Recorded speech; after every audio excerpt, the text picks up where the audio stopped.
Today's topic is in regards to opt-in. With this topic, keep in mind, for me, I'm still not. I know there's a lot of people that are into live betting and in-game wagering.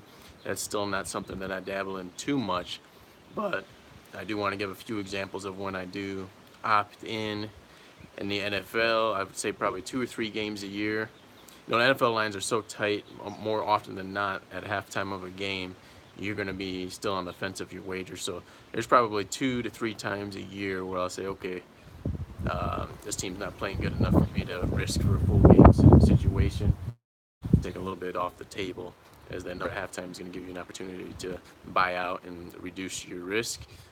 So that'll be an opportunity when I do opt out. Um, Also in the NBA and in basketball is probably the best thing for me on opting in.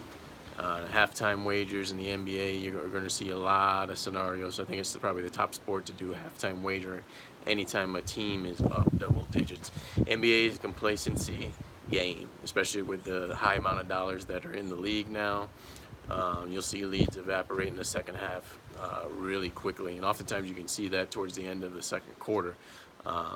With teams giving up a double-digit lead, getting it down to single digits, anything like that. But the number one, I think, is college basketball, and there's a particular period when you can really capitalize on either.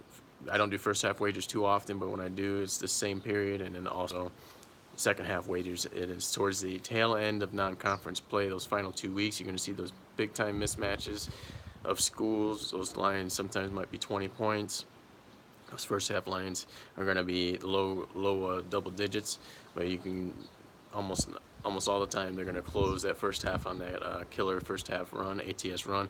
And I also think you can buy second half wagers with this scenario too, just with teams that are starting to get the rotations better.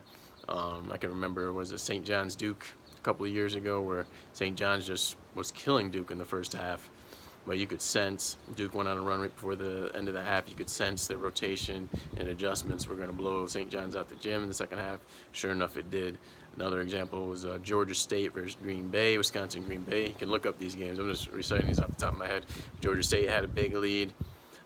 Wisconsin, Green Bay was the better team. They went on a big run, and I think they covered the spread by like 2 points, but the full game spread.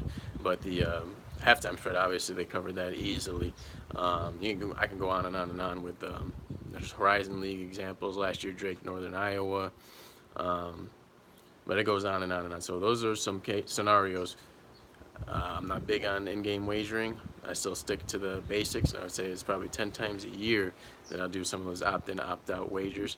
First off, with the opting out in the NFL, the NFL is tough enough that you don't want to you don't want to take away your research and the effort for a whole week to opt out of games. So I would just go ride what you have, make sure you're playing minimal plays, and go with those few scenarios for opting in and opting out in the NFL and basketball.